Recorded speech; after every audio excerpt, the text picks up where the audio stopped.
All right, first I'm going to tell you a little bit of how I fit into this story. I'm going to tell you about, Corydon Cooley. Many of you have heard this story in many ways, many times, and read it. Hopefully I got a little different pitch to it and some new things that we've picked up along the way. Here I am as a young buckaroo in Pennsylvania. I'm from Pennsylvania, about 100 miles north of Loudoun County, which is where Cooley's from. Now, back in those days, of course, we watched a lot of cowboy and Indian movies, and I used to love the part where the cowboy ended up with a pretty Indian maiden at the end. I always thought that was very nice. Well, out here in the West, on the Apache Reservation, there was a little girl growing up down there. Here she is with her two brothers, Freddie and Burry, and then here she is with her cousin over here, Rosie, sitting probably somewhere up by the Cooley Ranch with her cowboy boots on, and I know what they were talking about. They were talking about, what if you could meet a cowboy from a far-off land? There's a possibility there. Well, many years later, well, we did meet right here in Pine Top. She grew up in White River. Her mother came here. Her mother's Hopi, came here as a nurse, met her dad down by the old hospital. And lo and behold, we got married out at her grandfather's church on the Hopi Indian Reservation. So that's my connection to the family.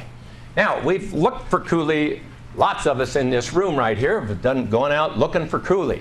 He's hard to find. Now, here's a picture we use of a baby's body in his head because we can't find any documents about this guy until he's 22 years old. So, likewise, we use this picture to get started. Last year I was back in Pennsylvania at a family reunion, rented a car in Pittsburgh. I thought when the reunion's over, I'm going to Loudoun County and I'm going to get in those archives down there. We're going to find this guy. Well, I didn't.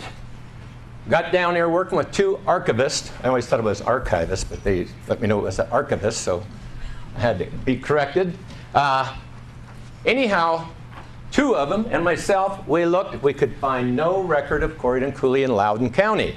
Now, it's always been said he was from a town by the name of Staunton, near Staunton in Loudoun County. Staunton is in Augusta County, about 3 counties down from Loudoun. Matter of fact, Loudoun is they have the highest median family income of any county in the country. It's right next to Washington, D.C. Fairfax is number 2, right beside this county. So, a wealthy county, beautiful place back there. So I thought, well, look in Staunton. Couldn't find anything in Staunton. So I like doing drive-abouts, so I head down the old Wilderness Road down through Virginia, and it goes out through the Appalachian Mountains at a place called the Cumberland Gap. The road was blazed by Daniel Boone. Of course, we know that real Daniel Boone really looked more like Fess Parker, right? Now, let's be honest in here. Raise your hand. How many ever had a coonskin cap back in those days? That's what I thought. And I did too, of course. But Fess Parker, of course, played Davy Crockett and Daniel Boone for Walt Disney and was very popular. At any rate, so I go, well, physically, I want to go where he went. So I head down. Here's the Wilderness Road. Oops, where's my... Got my new laser pointer here I gotta use. Right here down through Virginia and out to where Virginia, Kentucky, and Tennessee come together as the Cumberland Gap. Beautiful place. And that's where the people from North Carolina, Virginia, Maryland normally headed west. So I'm guessing Cooley went that way. So I wanted to be in search of Cooley on his trail. Now he could have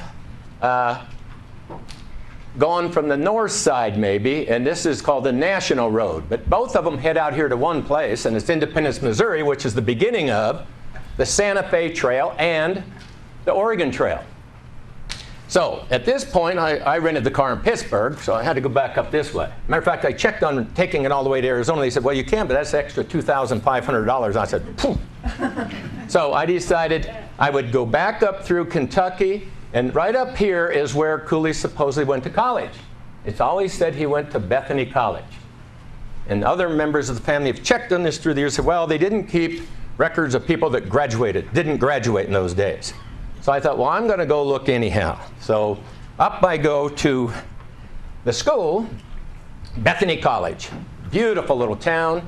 And it's You can see here even they perfected parts of the telephone for Alexander Bell there and done other wondrous things. But the school is a cool old place. Here I am at Old Main. Old Main was there supposedly when Cooley was there in the 1850s.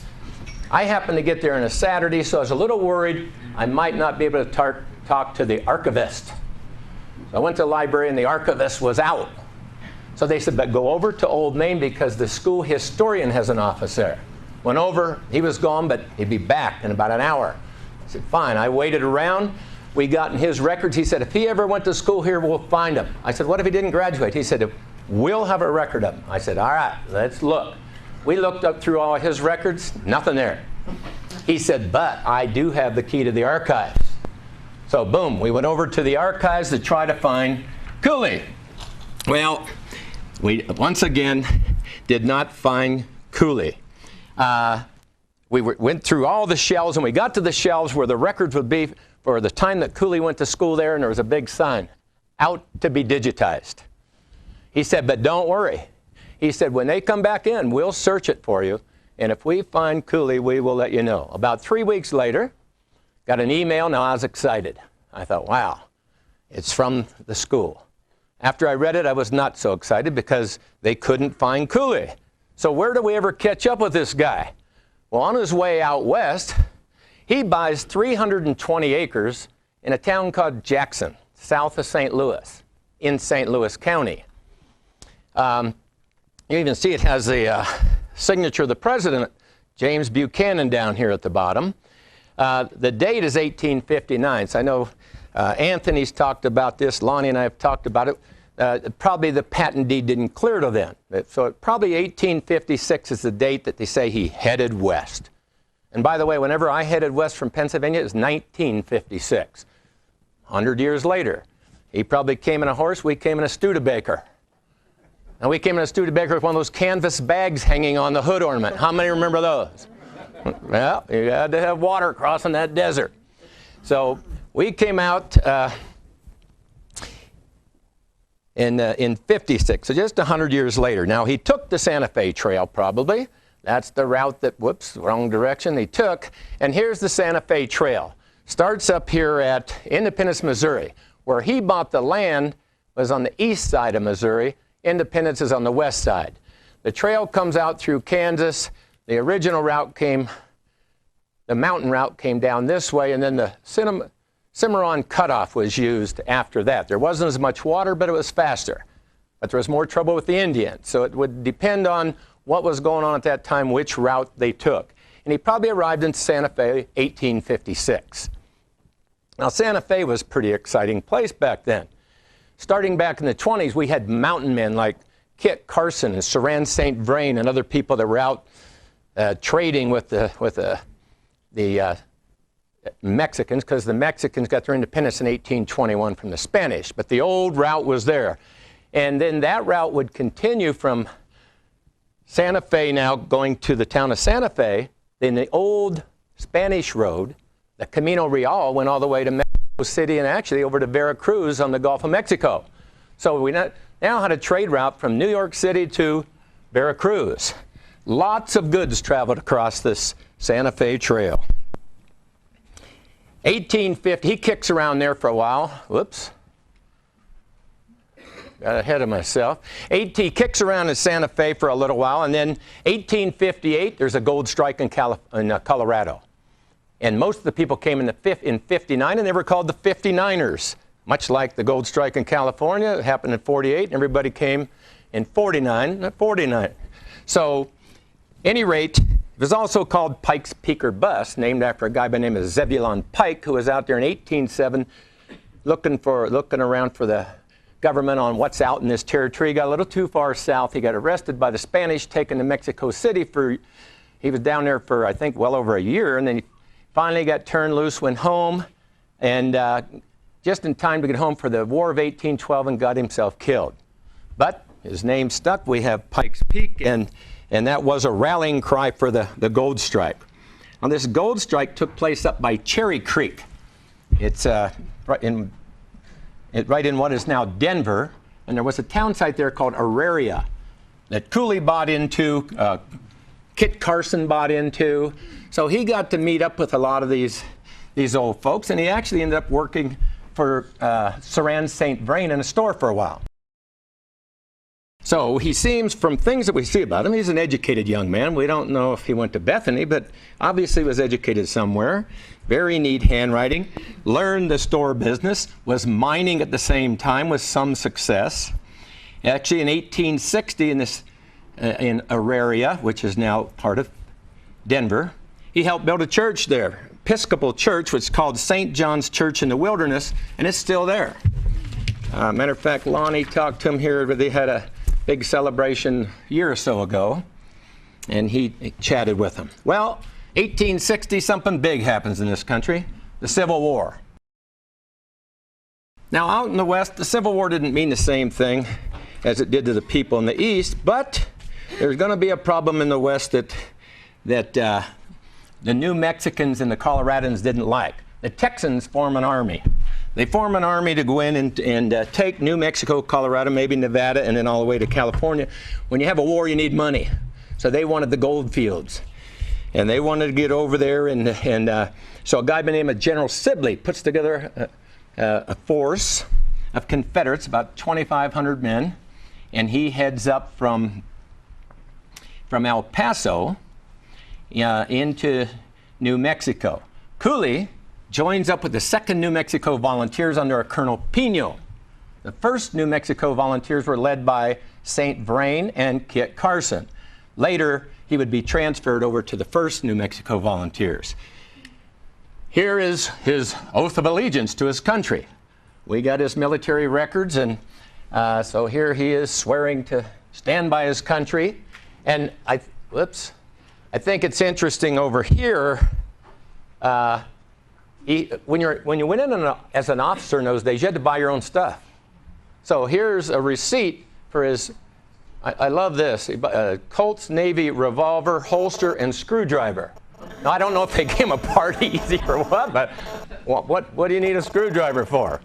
That was $41, and then 100 cartridges cost him, I think that's $8, and then artillery saber and something belt and plate, $6.43. So that's his receipt. Now, we're always looking for stuff. As a matter of fact, Glenn, Lonnie West's brother Glenn, his daughter-in-law was just back east, Washington, D.C., and she went looking for Cooley stuff, military stuff, and she went in and gave him Cooley's name. They came out with 14 boxes of stuff. Now, they're mainly receipts of stuff because he was the quartermaster at Fort Craig. And so I did go searching for Cooley in New Mexico. This is in the spring. They had the New Mexico-Arizona History Conference over there. And so I went from Las Cruces on up to Fort Craig. Desolate-looking place, tough-looking place. Of course, most of the forts were old adobe, and once the roof goes away, the walls start to melt.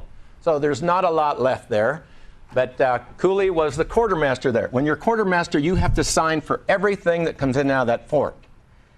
So I think she only copied, 200 pages? Yes. She copied 200 pages, brought it home, and they're starting to go through it now.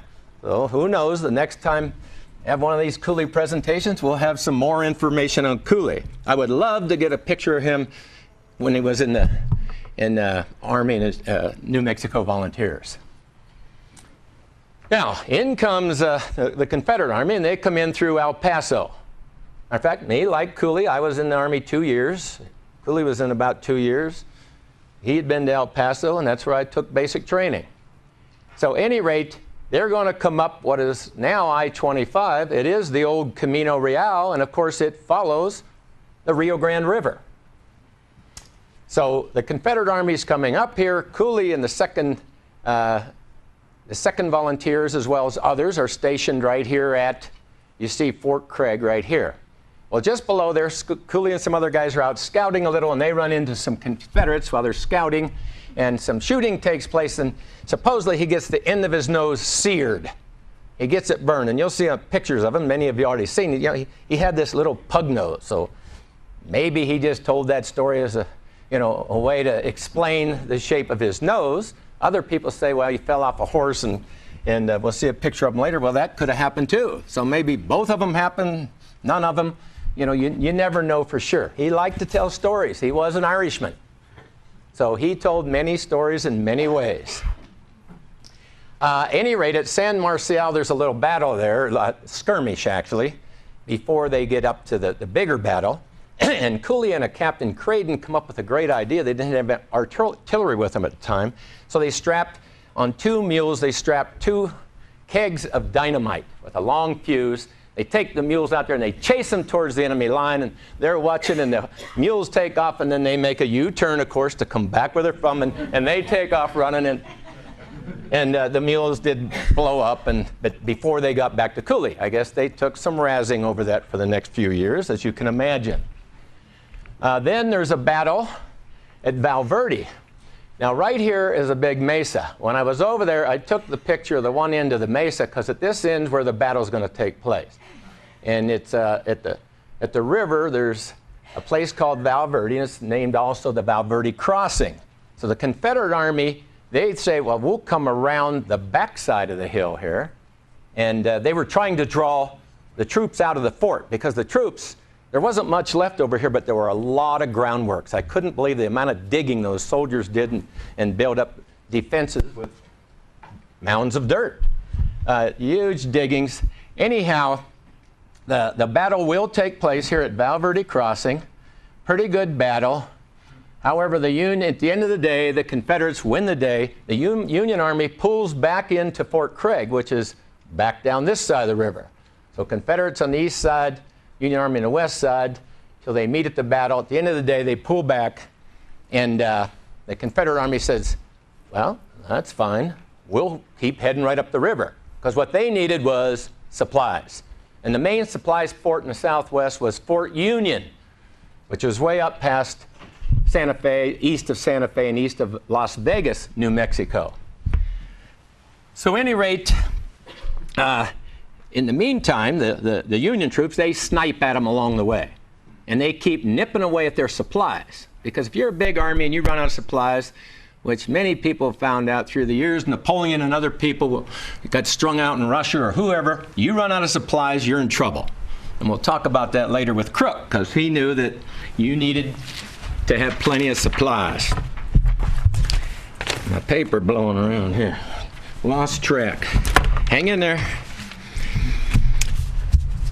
So anyhow, they head on up the river, and they will actually take over Albuquerque. They take over Santa Fe, the Confederate Army, and now they're moving on Fort Union. But to get to Fort Union, you have to go through Glorieta Pass. Now, here I am at the monument in Glorieta Pass, along with Craig Massey back here, and myself. That's actually the Confederate monument, by the way. And we took the Confederate one. I believe in fairness, I'd have taken both, but the Union one was in the shade and it didn't show up much, so we took the Confederate side.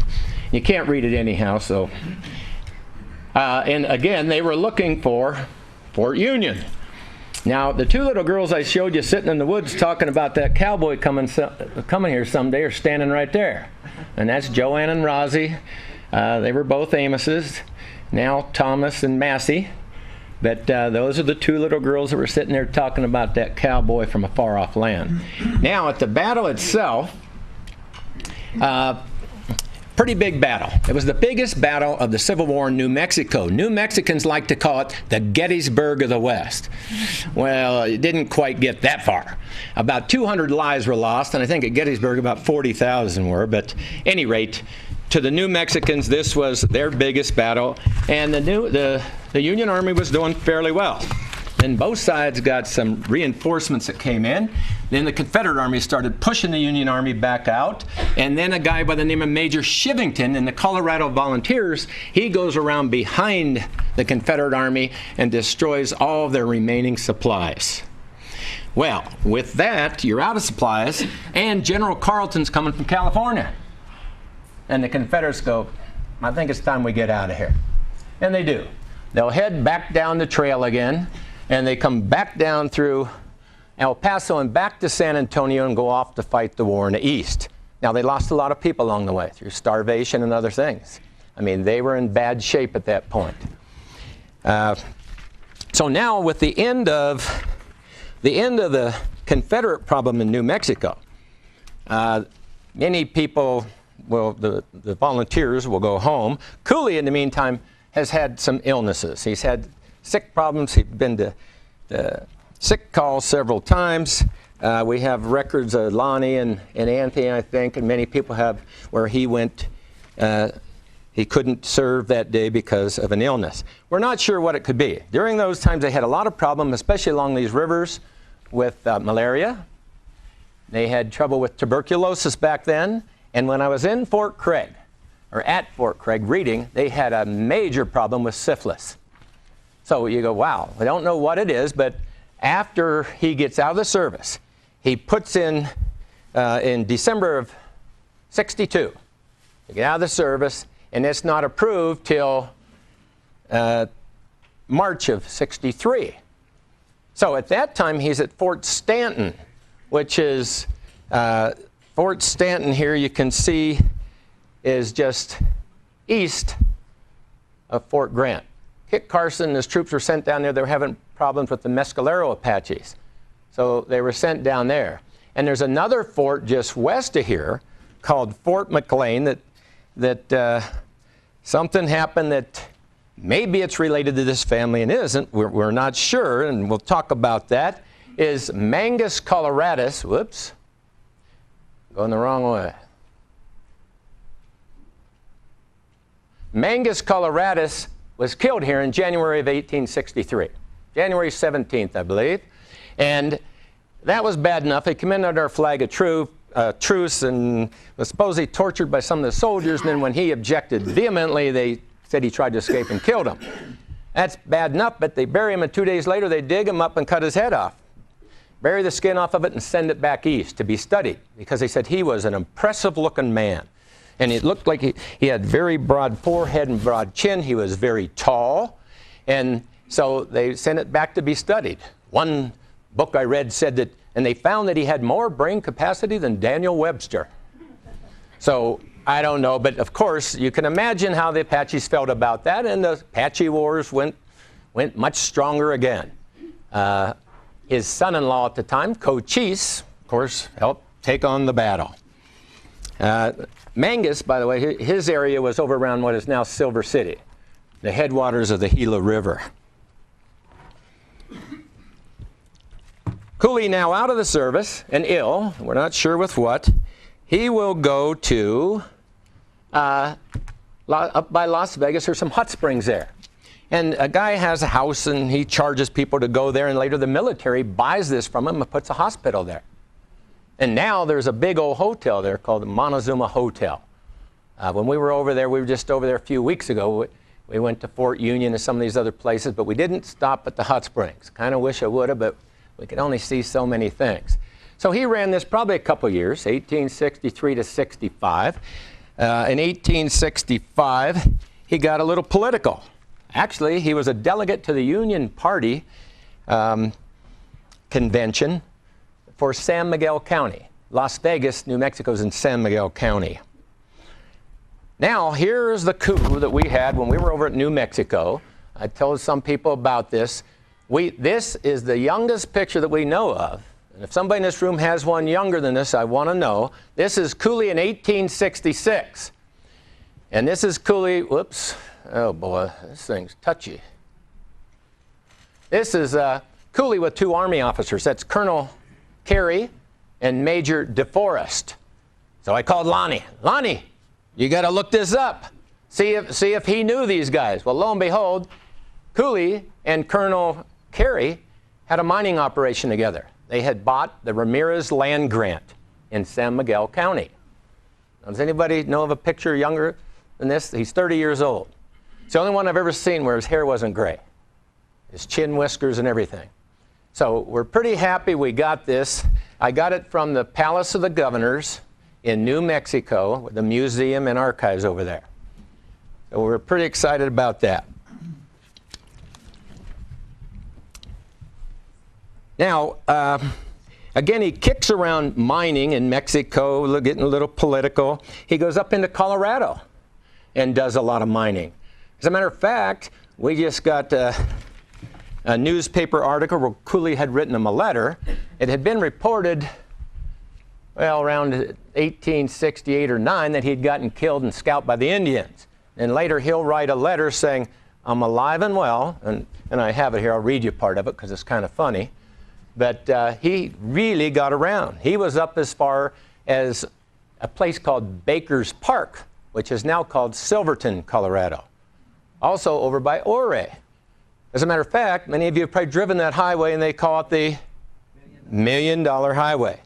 Because when they built the road, they used a lot of the tailings from the mine, but the tailings were still so rich, they said there's probably $1 million in the road. It's quite a drive.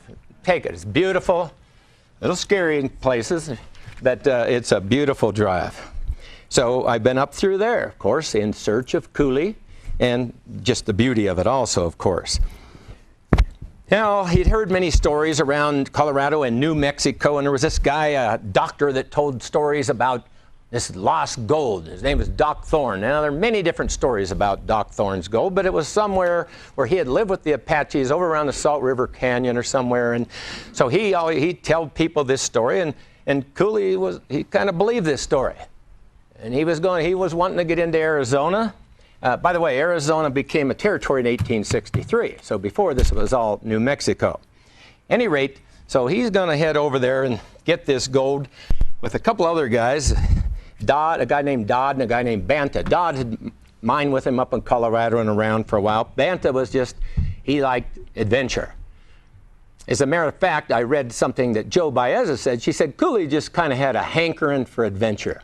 And I like that line. I think a lot of these guys did. I mean, they just like to get out there and do this. When you see the number of miles they traveled just camping out along the road, and figure in these mountains you go about 10 or maybe 15 miles a day, you go, wow, how long does it take them to get somewhere? Well, also at this time, there's an Indian chief from this area by the name of Chief Miguel. Now, Chief Miguel, he was a friendly. He was over there looking for peace to whoever would listen to him, army officers, other people. General Crook would later call him One-Eyed Miguel because he had one eye. Now, later on, Chief Pedro Miguel and some of them went to Washington, D.C., and when he came home, the government had put a new eye in for him. Now, his people were impressed. They thought, wow, this is big medicine. But at any rate, he was also supposed to take it out and wash it once in a while, and he said, oh no, you get a new eye, it's not coming out. He was killed about 5 years later. I don't know if he ever washed his eye, but he was a friendly, and he said he would lead Cooley and Dodd and Banta in and not only show them where the gold was, but protect them from other Apaches in the area that might be hostile toward them, because he wanted to make a good impression. They came. There was going to be a meeting up at Fort Wingate with a Navajo and Apache, and then the Navajo heard they were going to bring the Apaches to live with them, and the Navajo said, then we're not going to the meeting, and so the meeting fell apart. So Cooley went up to Wingate to go to this meeting. Well, it didn't happen. So then he goes down by Zuni, and he meets up with Miguel and decides, well, we're going to go into Arizona and find that gold. So here we are going through Zuni. Now, of course, Zuni is, Vasquez de Coronado thought this was the cities of gold, the 7 cities of Cibola. And when he got there, of course, it wasn't. And Zuni being relatively bright people, they said, it's not here, but we know who's got it. And they sent him to the Hopi. And the Hopi, being relatively bright people, said, we don't have it, but we know. And so he ended up all the way to Kansas and then was unhappy and came home very poor man, thought he was going to be rich with all this gold. So it didn't happen. They kept sending him a little further. Now, he comes in, and he wants to get to this gold pretty quickly. Now, there's another chief he's going to meet up with, Chief Pedro. And Pedro was out hunting, and he said, he sent a message to tell Miguel, have those guys wait there till I get there, because I want to talk to him too. They said, no, we want to get out and find this gold. So they headed, I think, towards Sibique area, or either there or down towards the Salt River. I read different versions of that. But at any rate, they came upon some Pinal Apaches who said, you're not coming in here. And Miguel said, but I promised them I would take them to the gold and protect them. And they said, well, it's not going to work for us. You need to turn around. So they parlayed it, and they went back to Miguel's village. Lo and behold, when they got to Miguel's village, they heard the cavalry was coming. And it wasn't a good sign in those days, because when they came, oftentimes they just killed everybody. So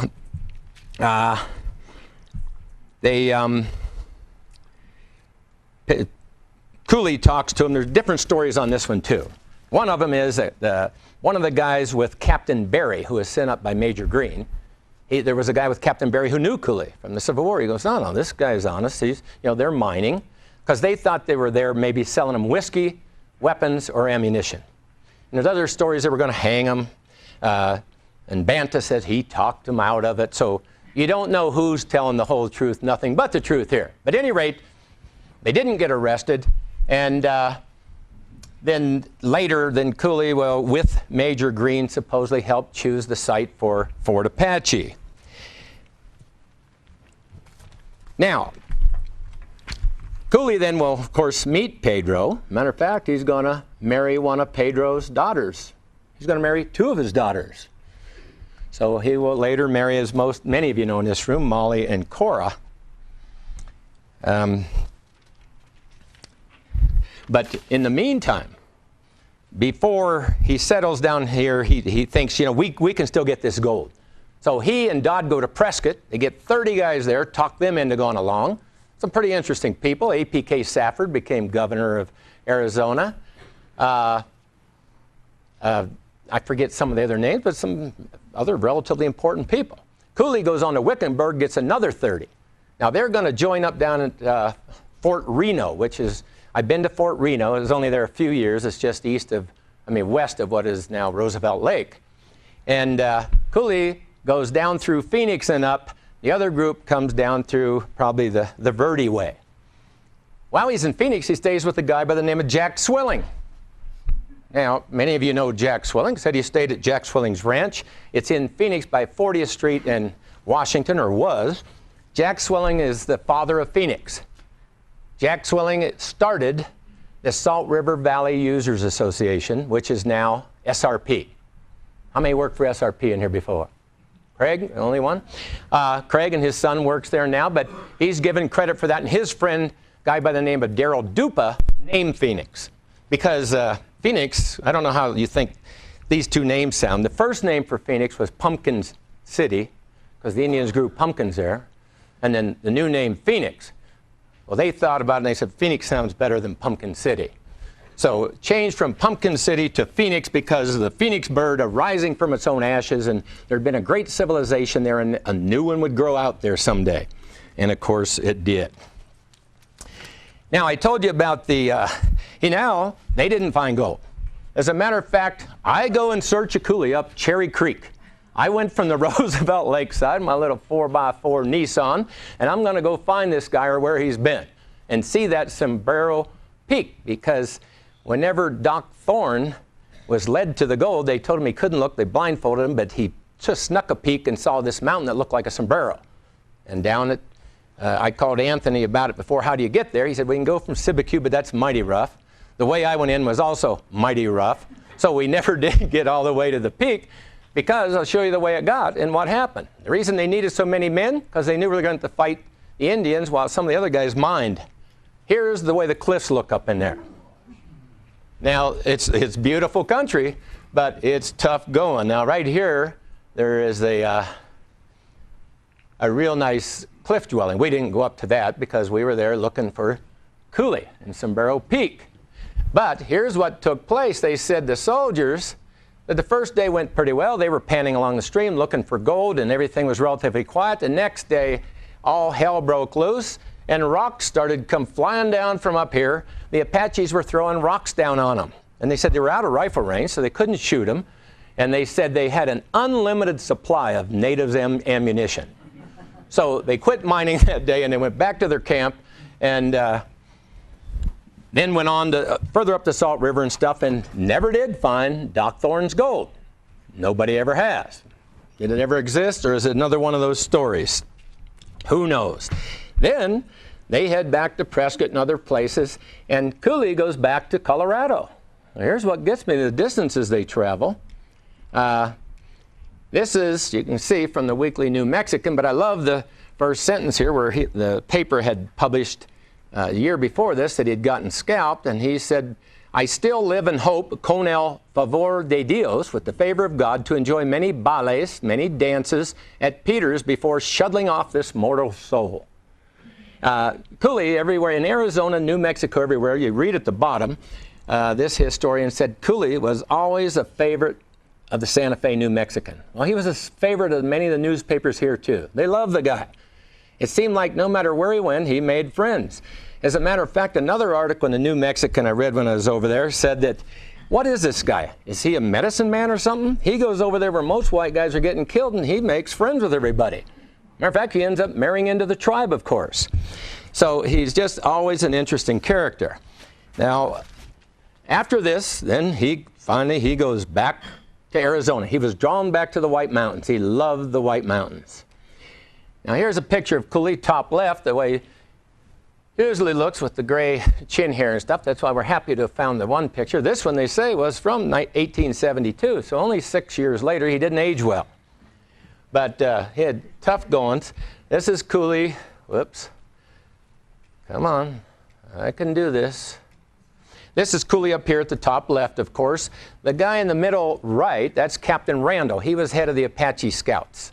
Now, he was head of the Apache Scouts after another guy, Lieutenant Alexander Brody. Alexander Brody became governor of Arizona later on.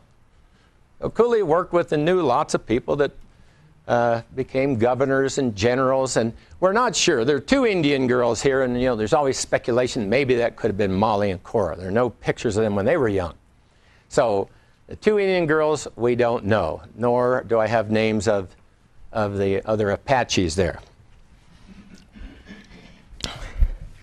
Now, he goes and he starts working at Fort Apache. Now, Fort Apache was originally called Camp Ord, then Camp Mugion.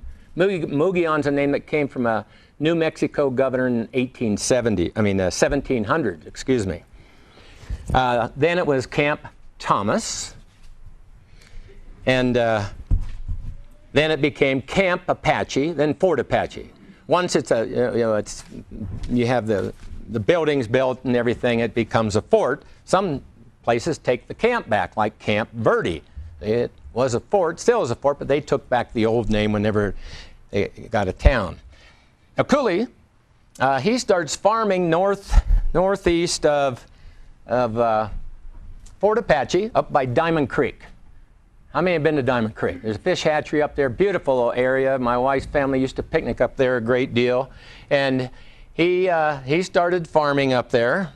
He marries Molly and Cora. And I read a thing that one of the daughters said one time. They said that he gave her a little brass kettle then, and she kept that the rest of her life. I thought that was kind of a cute little thing. He farmed here. Actually, who did most of the work were Pedro's clan, and Marion Clark worked for him. Now, that's kind of interesting because Marion Clark, of course, is going to be his partner later at Show Low.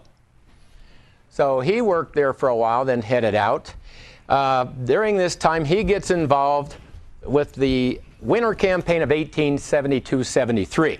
Now, this is me with a buddy of mine. He's a cross-country coach. He's in good shape. Now, Anthony said he's going to climb this mountain with me in the fall. I won't do it in the summer because of rattlesnakes. But at any rate, this is Turret Peak. And this is out off of Buddy Basin Road between I-17 and the Verde River.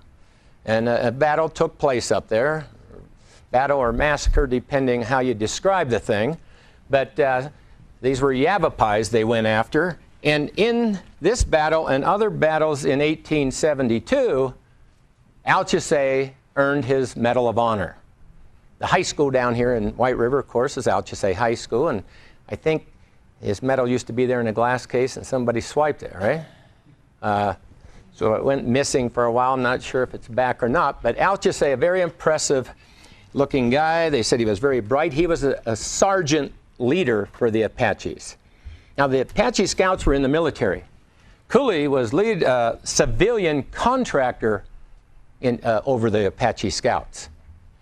Now, it's kind of amazing now, I think about it. Cooley made anywhere from $75 to $125 a month.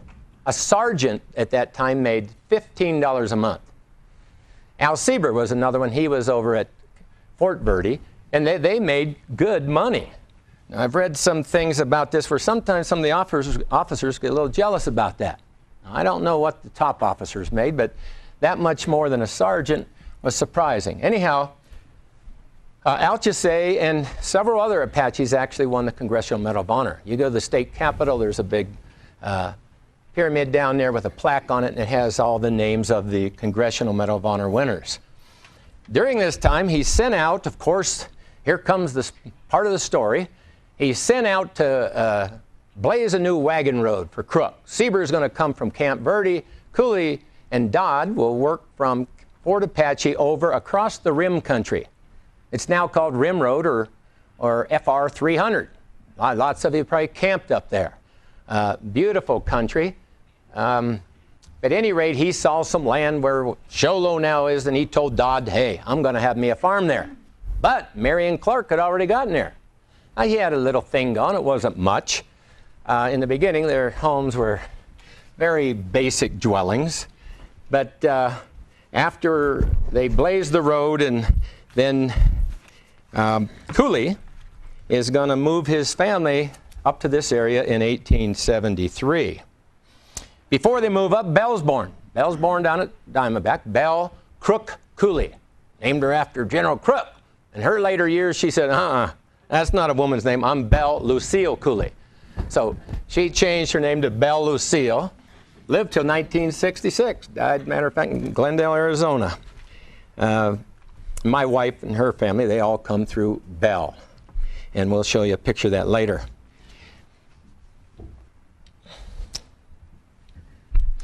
During this time also, before he goes up to Show Low, he has an incident. He's sent out to arrest this bad Apache named Handsome Charlie. And Handsome Charlie, I guess, was a pretty tough critter. So they sent Cooley, Chief Petone, and Miguel out to arrest him. Well, he comes out, Handsome Charlie, with a pistol, points it at Cooley, pulls the trigger, and it misfires. Petone shoots him right through the heart and kills him. So it's interesting that here Petone is protecting. Handsome Charlie had stuck a lance through the post. Right, he had killed. The year before. Yeah, Handsome Charlie killed the sutler, the post store. He stuck a lance through him and killed him. And so we were having a hard time catching up with him. So Cooley, you and Petone and Miguel go get him. He was a bad critter. Done that and a few other things. So the White Mountain Apaches, they said, no, he's just bad. So, but at any rate, Petone shot him right through the heart and killed him. I told you he moves now to Show Low in 1873. And then in 1875, another child, Cora, is born. So now he has two daughters, Belle and Cora. And in 1875, many of you have read the book, maybe Vanished Arizona by Martha Summerhays. She's coming there from the east, and she's a prim and proper woman who brings china and all these fine things across the Rim Road. The story is the wagon and the mules that have all those goods in it go right down over the rim. And she's just crushed that she lost these fine things.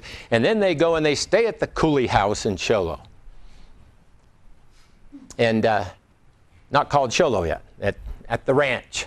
So they go to the ranch, and she said it was a rough dwelling. There was dirt floor, and the windows just had cloth hanging over it, no glass or anything, and even the doorways in the house had no doors. Said there were some half-naked little half-breed kids running around, and her husband was asleep, and she couldn't sleep, and she shook him, and she woke him up. She said, what's going on here? I see he's got two women here. Which one do you think is his wife? Her husband said, both of them, I guess. I don't know, and rolled back over. And Martha said she knew that meant not to wake him up again. But he did have the two wives, Belle and Cora. Cora's husband had gotten killed in the Apache tradition. You can afford the sister, you take in the sister, and he did. Now, 1876, Lily is born. Now, this is Molly's sister, Cora, that has Lily. Lily's born, mother dies. Cora dies. Now there are three children. Well, Marion Clark, he's probably not liking this much. These women here, and now all these babies there. And so at any rate, they probably talk about splitting their partnership. Or one of them, it's not big enough for both of them. So along comes the card game. And of course, that's caused quite a stir in these mountains up here about all the different stories of the card game. And it has been told many different ways. But those of us who look at it a great deal figure, well, the basic story is probably the the one with the most truth, that he and Clark finally will play cards for the ranch, and the winner takes all. And in the game, they were playing 7-Up. It's similar to pitch. As a matter of fact, a book we just bought in New Mexico, they were talking about being friends with Kit Carson, and he loved to play 7-Up. It was a very popular game of the day, and so you didn't have television, those types of things, so you played cards. Any rate, they played cards all night into the morning, and finally Clark says to Cooley, "Show low and you win," and what did he turn up? The deuce of clubs. Now, I've read where it was a 3 of diamonds, I've read where it was different things, but like I tell people, doesn't deuce of clubs avenue sound much better than 3 of diamonds? I mean, it works for me. So, and it works for most people up here, so that's the story we go with. It's been told that it happened years before that, years after that, happened in a different place with a different partner, so I don't doubt that he played many cards with many people to see who won whatever they were talking about at the time. He seems like he was that kind of guy. He was a fun guy. I remember when I was young, I had a 56 Ford. My buddy had a 55 two-door hardtop Bel Air Chevy, and I beat him like 3 times in a row. He tuned it up. He did all this stuff, and finally he said, "Look, let's race again." Mine was a 4-door sedan. His was primo 2-door hardtop. "Let's race again, and if you win, we'll trade." I beat him again, and we signed over the deeds right there. So these things do happen. The ranch that they were playing for, neither one of them owned it. They were squatters, really.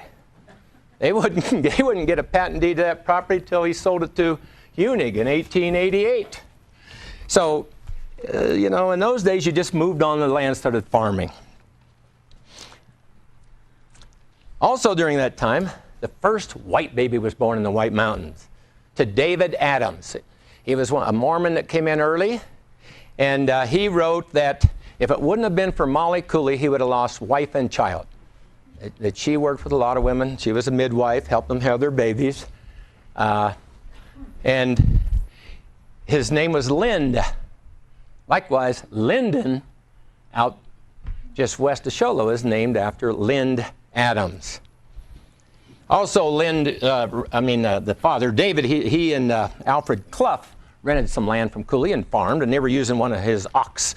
He had a couple of his oxen, but the one laid down and wouldn't do what he was told to do, and finally they just started beating that ox over the head, and they saw Cooley coming down from the house. They thought, "We're in trouble." Cooley went down and said, "Give me that club." He started beating that ox, and the club broke and hurt his hand. He threw the club down. He was walking back to the house, and David Adams said, "We can't use this ox." Said he won't even, when he does get up, he won't stay in the furrows. Cooley said, "You got to do the whole field, just turn them loose." He figured that was the easy enough way to do it. They were called Texas Longhorn oxen, so whatever, they sound like they weren't very well trained. Another story about Cooley at this time I kind of like. A guy came looking for some work on the farm. Cooley's up on the roof jumping around. These 2 Apache women are wailing rocks at him. And Cooley's laughing and dodging the rocks. Finally, the women go in the house, and Cooley comes down. The guy walks over. He said, "What in the world was that?" And he said he got quite a dissertation from Cooley on the advantages and disadvantages of polygamy. 1877, he becomes Deputy U.S. Marshal for the Little Colorado region of Yavapai County. Yavapai County is called the mother of all counties in Arizona. Many counties came out of it: Navajo, Apache, Coconino, Maricopa. I mean, there were only 4 counties in the beginning. Yavapai was huge. So anyhow, he was the Deputy U.S. Marshal for the Little Colorado end of it. And I think we have a picture here. Had to put a badge down there, but here's Cooley with a badge. Then in 1878, wait, I have a story from Springerville. It's kind of interesting. There are a bunch of bad guys over there, and one of the Clanton boys is one of them. They would come in from the Blue area where they hid their stolen cattle and stuff, and they would shoot up the town and cause a lot of stink. They sent for Cooley, but before Cooley got there, the town killed 2 of them, and one of them was one of the Clanton brothers. So one of them were eliminated long before the gunfight at OK Corral. When Cooley got there, he took some military people with him, and he arrested the other 3. He told the sheriff, "Now tomorrow you take them over to Prescott. They'll lock them up, and the trial will be over there." Sheriff said, okay. Next morning, sheriff headed out with the 3. Townspeople waiting there for him, and there was a nice big tree nearby. They hanged all 3 of them. Later, they asked Cooley about that. He said, well, I guess they took care of it in the old West fashion. So they were hanged. They never made it to Prescott. 1878, he becomes deputy assessor for Yavapai County. Also, another child is born, Frederick. Frederick's born 1878. He dies 1895 at school in Albuquerque. Cooley gotten word that his son was sick. He headed over there. The boy died before he got there, and he's buried in Albuquerque. 1879, Apache County is formed. Matter of fact, I was over looking for some records today in Holbrook, and they said, well, we don't have any of that stuff about Cooley until 1895. That's when Navajo was formed. I go, that's right. So we have to look elsewhere. He's elected the county supervisor. I mean, the guy was an active guy, very popular person up in this area. 1880, now Charles is born. He later will have a son, Everett, who becomes the mayor of Horsehead Crossing. Where's Horsehead Crossing, Anthony? Holbrook. Okay, that was the old name for Holbrook, Horsehead Crossing. But his Everett would later become the mayor over there. We were over there looking around for some things today, as a matter of fact, at the Holbrook Museum, and we found a beautiful burden basket that it said was made by Molly Cooley. Has anybody ever seen that? We were kind of taken back, and I guess Everett Cooley had given a bunch of things to the museum years ago and then took them back, and then after he died, then this lady brought the basket back. Now, I want to get a hold of Charlie Cooley, or some, I think that Charlie is Everett's son, right? And find out what happened to the rest of the things. As I started thinking about that basket, I thought, what about Cooley's rifles and pistols? I mean, somebody has these things somewhere. And it'd be great to find out who does and be able to show them. So I'm on the hunt for Charlie right now. I was on the hunt for Randy Amos over here a few days ago because I heard he had a lot of information, so I did get lucky and found him. And so we're happy he's here and want to talk to him after the program. Cooley also becomes the first postmaster of Show Low. Of course, it's in his house. That's the way they have post offices in those days. They're in your home. In 1881, now Cooley is going to take on a partner. And the partner is Henry Uding. Now this is a picture of Denisio Baca, Henry Uding, and Corydon Cooley. They were the big businessmen in the area. The Baca family were sheep herders. They, I guess, ran sheep anywhere from Snowflake to Payson almost. Round Valley also. And down into Pleasant Valley, which of course we know years later there was a Pleasant Valley War down there, and several people on both sides killed. People used to say it was sheep and cattle, but it really wasn't. I guess both groups were kind of cattle rustlers, and then they got arguing among themselves, and then they ended up a bunch of shooting each other for years, as a matter of fact. They were the Tewksburys and Grahams. And as a matter of fact, there were only 2 boys, one Tewksbury and 1 Graham left. In like 1902 in Tempe, Arizona, the Tewksbury kills the Graham boy. Yes, Joe? Pardon? The Baca Ranch on the rim is beautiful. The old cemetery is still there. Yeah, I've stopped at that old cemetery. You go up towards Black Canyon Lake, and back in the woods there's a Baca cemetery. Now, the father died young, and I think there were 6 or 7 beautiful girls, they said the Wagoneers loved to stop at the Baca Ranch. And for all the pretty girls there. So, yeah, there's a little graveyard on the road from Heber up the back way to Black Canyon Lake. So if you're out buzzing around, it's a beautiful area, and you get to see that. 1881, the railroad comes to Horsehead Crossing, Holbrook. 1882, now something happens down in Anthony's country, down at Sibique. There's a spiritual leader down there that starts the ghost dances. And the ghost dances were gotten from a spiritual leader in Nevada. And what they believed was you wore this certain shirt and did all these dances, you could not be killed. And as a matter of fact, the warriors would come back to life and you could get rid of all these white people. So you can imagine that made the army a little nervous. So they send some troops out to Sibique, and some major problem. Some killing takes place whenever they arrest them. for the first time ever, some of the Apache scouts fire on the troops. 2 of them would be hanged for that later. And then many of the Apaches go into hiding for a while because they know when something like this happens, the military is going to come back with a vengeance.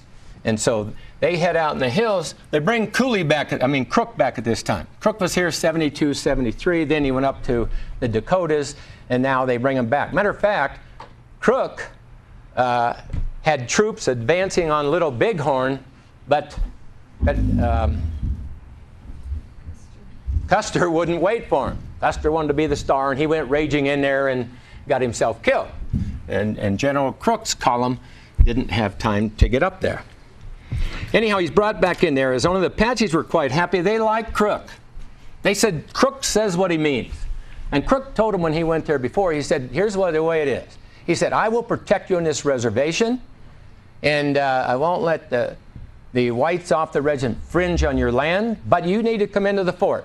And you need to sign in, whatever it was, once a week or 2 weeks, and get your supplies. And if you don't, I will come out and kill you. And he did, along with the Apache scouts, and Cooley and Alchesay, and they went out, and they would kill them if they wouldn't come in. Of course, a lot of times they were out raiding some ranchers or other areas. But at any rate, that they respected him overall.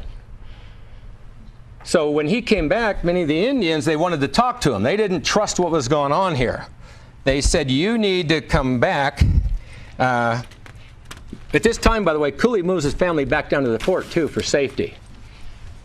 And he goes to work for Crook again. In the end, the Apaches said to Crook, if you come out, but you can't bring the troops. You can come out with a few men. So Crook, Cooley, Sieber, the fort surgeon, Skinner, and Captain Burke, they agreed to go out and meet him. Pardon? Sieber wasn't there. Sieber wasn't? It's different things you read, so yeah. So thank you. I'll make a correction on that one. But they go out to talk to him. And for the first time ever, Cooley supposedly writes his last will and testament. Everybody said, you guys are not coming back. Well, a few days later, they came riding back in and met the renegades and that had gone out. And a couple of days after that, about 150 Apaches did come back in. So kind of a bold move on Crook's part, but he was a very different guy. He wasn't your typical military officer. Matter of fact, he looked like civilian clothes with an African safari hat, and he rode a mule. He didn't ride a fancy horse. He rode a mule. Mules are better out in that rough country. Now, during this time period, 1882, Cooley and the Apache scouts, there are other groups that are out running wild still, renegades, one from San Carlos. And Natiotish, I think is the way you say it. He's going to head, he's going to head up to what is called Big Dry Wash up on the rim. Now, Big Dry Wash is just north of General Springs. Has anybody ever been there on the Rim Road? We camped up in that area, but you've been out to the plaque. The plaque is not, I just went to a talk on this over in Prescott about this battle, and they said, well, that's a long ways from where the battle actually took place, but it's probably it was a good place to build a monument because it was very steep and rough. At any rate, it was the last major battle with the Indians of Arizona. Of course, there'd be skirmishes and stuff with Geronimo and everything, but this was the major battle. And they had all the names listed there, the people who participated, except the Apache scouts from Fort Apache. For some reason, they didn't get on the plaque. This will now be the end of Cooley working for the military. So Cooley's done. He's going to get to farming, spending quality time with his family, and until 1884, General Crook moves 500 Chiricahuas onto the White Mountain Reservation down by Turkey Creek. Well, here's an interesting character right here. I'm sure most everybody knows this picture. Maybe the most famous Indian in America, Geronimo. And Geronimo, he was a leader. He wasn't a chief, but he was a leader of people that weren't happy about the situation. Originally a Warm Springs Apache from New Mexico, over around where Mangus was from, and Cochise. And he will run off from the reservation several times. He loved to go down and raid Mexicans. He said that Mexicans were born to raise horses for him to go steal. And he did it often. And he would bring back a lot of them. It's amazing to me the numbers that you hear sometimes on how many he would bring home. So he ultimately, his last time he turned himself in, Crook ended up resigning over this because he lied to Crook a few times, and the military got upset with Crook. They brought in General Miles, who would be the one to take his last surrender in 1886, ship him off to Florida, then move him to Alabama, and then ultimately to Oklahoma. And I've been to the town in Oklahoma. It's called Apache, Oklahoma. And he's buried at Fort Sill. There's a big pyramid there about 6 feet tall with 7 wives buried around it. He did quite well that way, I guess. And it's a big draw there. People, it's at Fort Sill, a lot of tourists come by to see where Geronimo is buried. Later years, kind of sad for a warrior, he sat along the road making bows and arrows and would sell them to tourists. He rode for a while with the Buffalo Bill's Wild West show. He rode in Teddy Roosevelt's inaugural parade, and he was at the 1904 World's Fair in St. Louis. I often wonder, because Cooley went back to that. He went to St. Louis in 1904. Not sure he went to the World's Fair, but I would imagine that's why he went there. I was wondering, would he go talk to him and say, hey, how about the old days, man? Were they something? I mean, you probably would go talk to somebody like that, wouldn't you? Say, hey, do you remember whenever we were down there doing this and this? Anyhow, things were starting to change in the mountains after Geronimo now is sent off to Florida. Peace pretty much comes to Arizona. But Cooley, after he wins the card game and he's ranching there, and he sells out half to a guy by the name of Unig, and he builds then his big, what was called the White House on the hill, where the Mormon church sits now in Show Low. And he was there for a few years. Then in 1881, 1881 is when he took in Unig as a partner and built the White House on the hill. And then in 1886, ultimately, he will sell his half to Unig and move up to the reservation. Now, a lot of people say, well, why would he move up to the reservation at that time? Speculation only. Lots of Mormon farmers were coming in, big competition for him. The railroad was at Holbrook. The Texas ranchers were coming in, especially the Hash Knife outfit. These were big, big outfits. Tens of thousands of cattle. Cooley, I think, not real sure. I read up on the res, he had anywhere from 650 to 1,000 cattle. Now, when he and Unig were together, I'm not sure. They had quite a few, but nothing to compare to these huge outfits that came in here. Matter of fact, the Hash Knife outfit would get a lot of the railroad land, of course, every other square mile on the opposite sides of track, and became the largest landholder in Arizona, became known as Aztec Land and Cattle Company. I think they still might be the largest owner of land in Arizona. Cooley and Unig split in 86, and Cooley goes up to the res, like I said, and he hires a guy by the name of William Penrod to build his house. And William Penrod has a son named Delbert. And Delbert marries Lily Cooley. So the Penrods have now married into the family. And Lily, in her later years, will live right down by Fort Apache. And I think, did you say, Lonnie or Anthony, she lived about 1968? Something like that. Huh? 66, same as Belle? So anyhow, they move on, they build the big home, and it's called the Mansion in the Pines. And the Mansion in the Pines was a pretty impressive place. It was like the biggest house in eastern Arizona. It had several bedrooms, a big porch. Now, not now, now it's burned down, but later a big fireplace would be built on this end. All I've ever seen is pictures from this end of the house or the porch. But when we were in Santa Fe, looks like an older picture of the house when it was pretty new from the other end. Now, I was impressed. I go, hey, the other end of the house. Because I'd read about Molly. She had a root cellar under the house and had all kind of goods under there and vegetables. And so we were happy to get this picture. Again, need to give credit to the Palace of the Governors for having this picture. Also, in Where's that house located? Or where was it? it's about a half a mile south of where the casino is, down towards White River. The foundation's still there. Matter of fact, it was being redone to be a state museum, and it burned about 1968. It burned to the ground. So the big fireplace is still sitting there in the foundation. I've walked around the foundation, about 1,800 square feet, so 2 stories. It was a 3,600 square foot house, big home for those days. Very impressive. Became a bed and breakfast. Lots of people stayed there.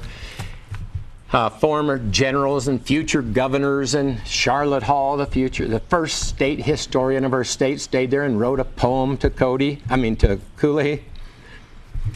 I said Cody. My son's name is Cody Corydon Thomas, so sometimes that slips a little bit. Yeah. People, you used to be able to just stop there and go walk around. And Yeah, it was a great place. Into the room he was born in and upstairs. I mean, matter of fact, there was a whole village there. I mean, there were buildings across the way, and lots of people stayed. There was a telegraph office that bell ran. There were all kinds of things at the ranch. It was a pretty impressive place.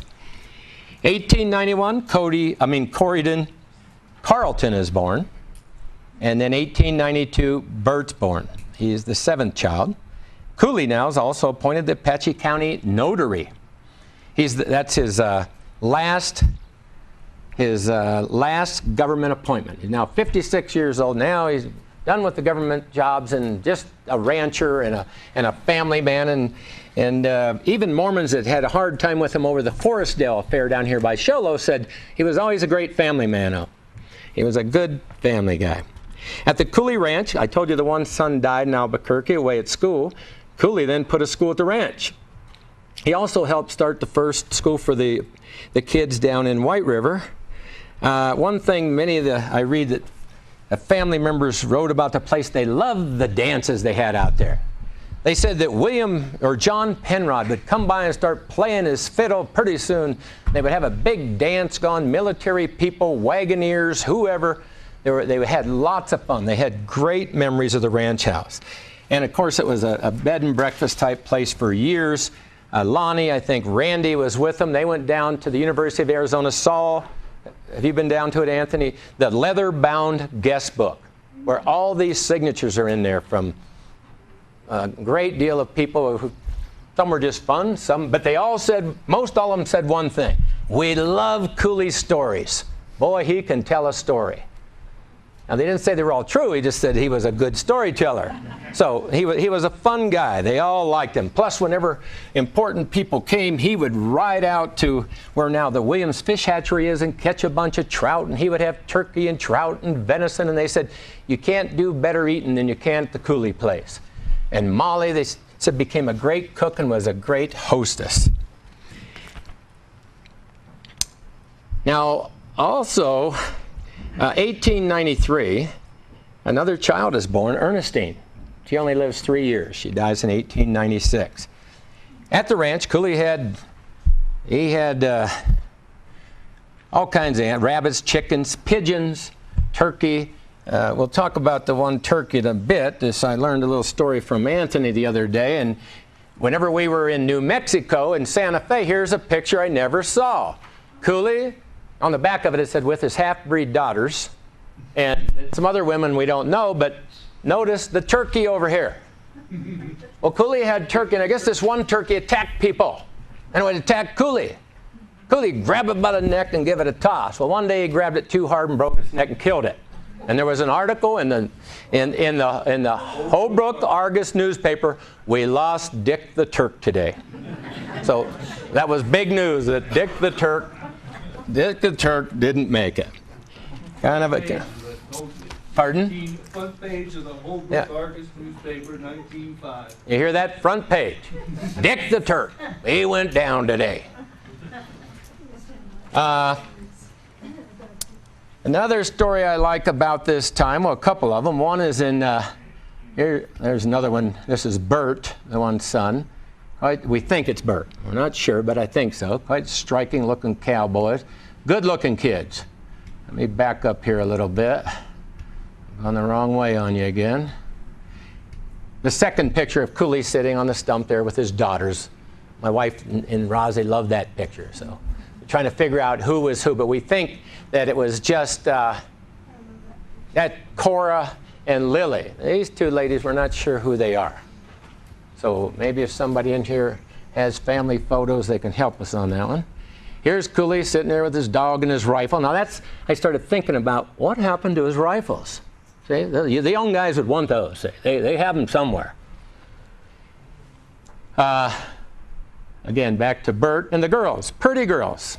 Lily, Belle, and Cora had the three girls first, then the boys, handsome boys. Corydon Carleton's wife said that he was the most handsome man she ever saw in his life. Wasn't he married to Ann? Ann said he was the most handsome man she ever saw in his life. And they were good-looking boys. As a matter of fact, Cody Carleton went to Carlisle Indian School. I've been there, Central Pennsylvania. There was another guy, Indian, part Irish and Indian, who went there, was pretty famous. His name, Jim Thorpe, voted the best athlete of the 20th century. An amazing character. We went one time, Joanne and I and the kids, to Canton, Pennsylvania. Now this shirt here, I'm not sure if that's Carlisle or Canton, because he looks a little older. He later played for the Canton Bulldogs. The Football Hall of Fame game every year is played where? At Canton Stadium, in honor of Jim Thorpe. He's given credit for making pro football a money-making thing. When we went to the Football Hall of Fame, the whole front room is dedicated to Jim Thorpe. And I was a little surprised at that. Matter of fact, Joanne's the one who wanted to go to the Football Hall of Fame, not me. We were driving back. He said, "Man, we'll go if you want to." I went in there and we'll go, wow. Anyhow, Jim Thorpe, an amazing guy. He's done something nobody will ever do again. In 1912, at the Olympics in Sweden, he won both the pentathlon and the decathlon.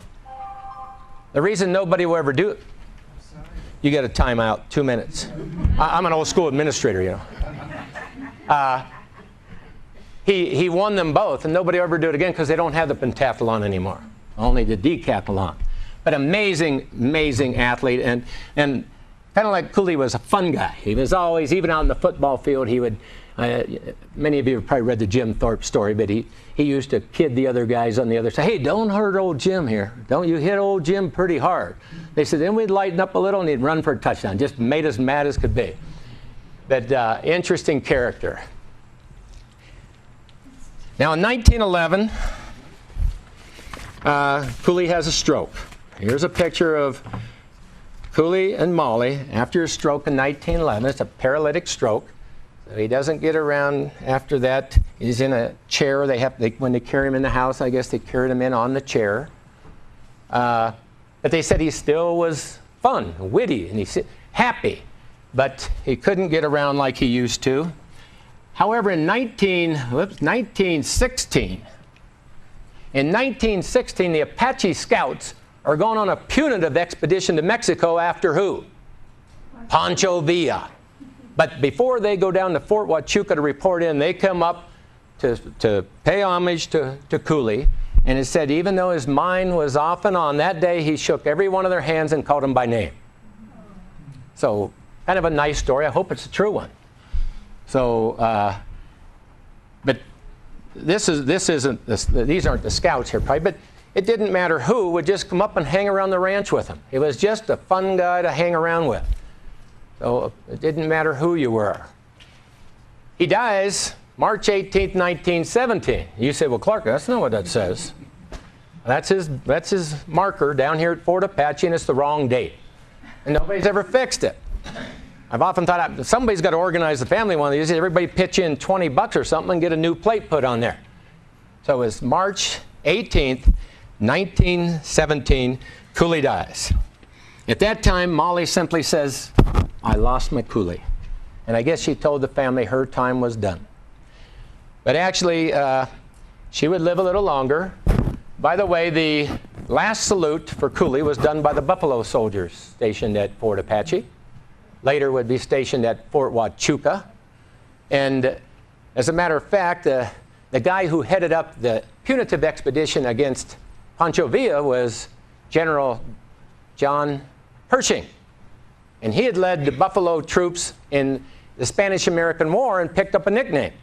From then on, he was known as Blackjack Pershing because he had led the black soldiers, the Buffalo soldiers, and they did the last salute.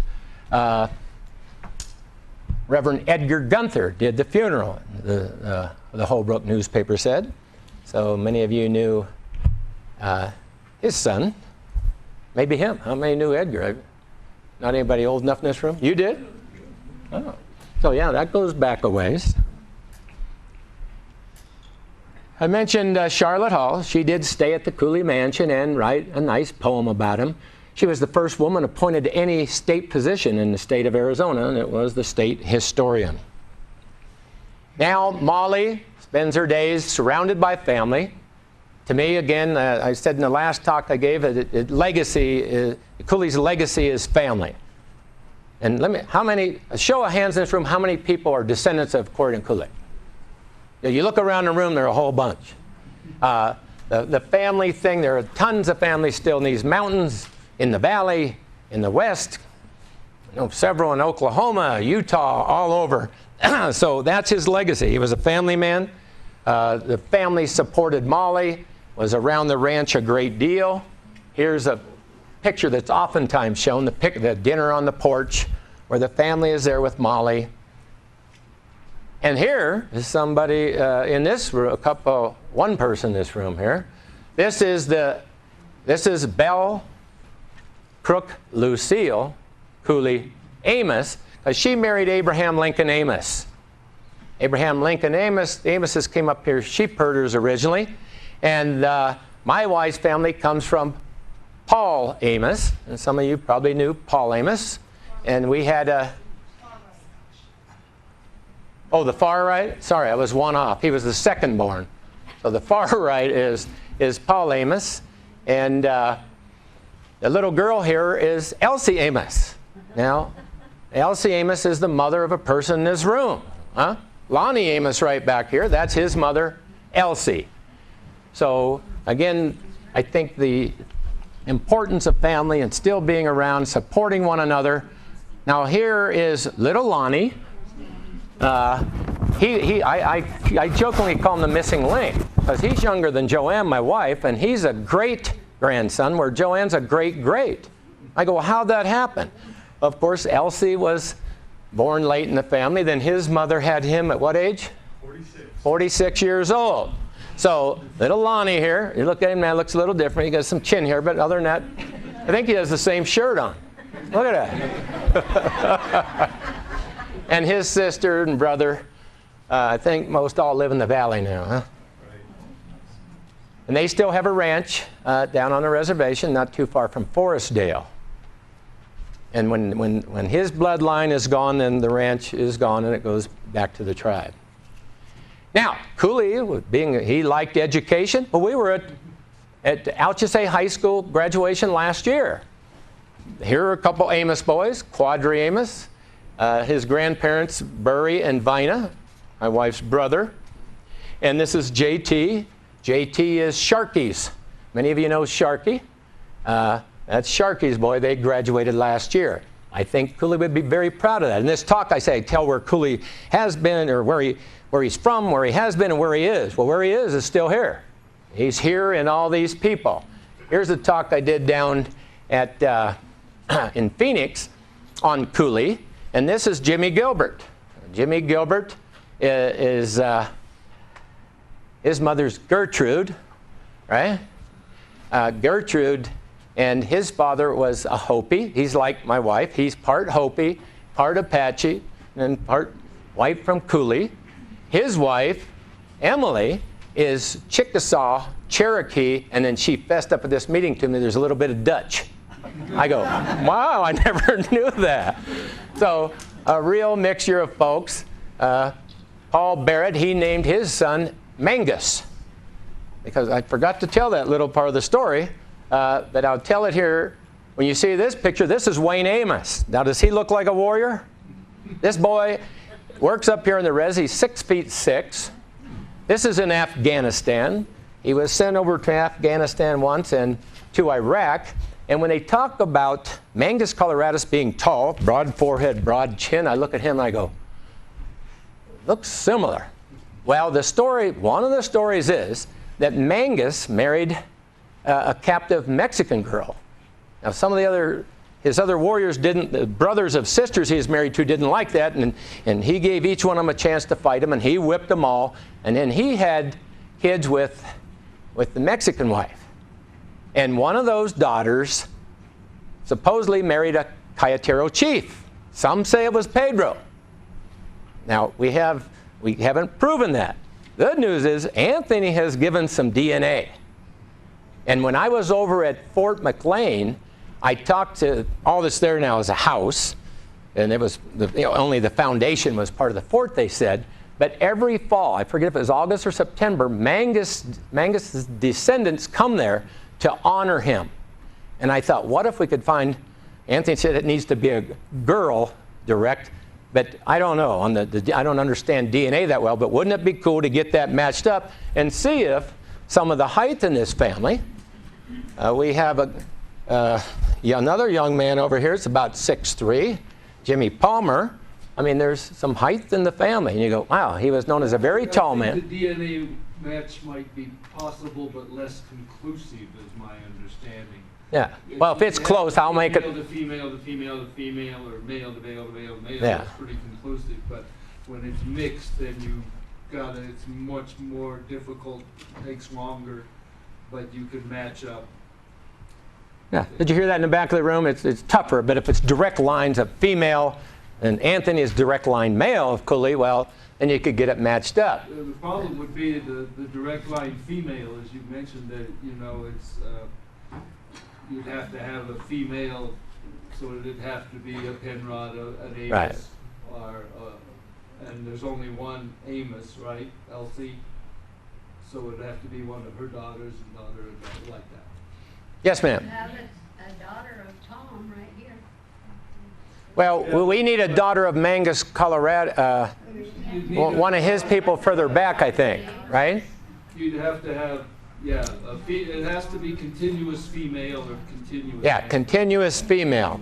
Any rate, here's another thing I think Cooley would be proud of.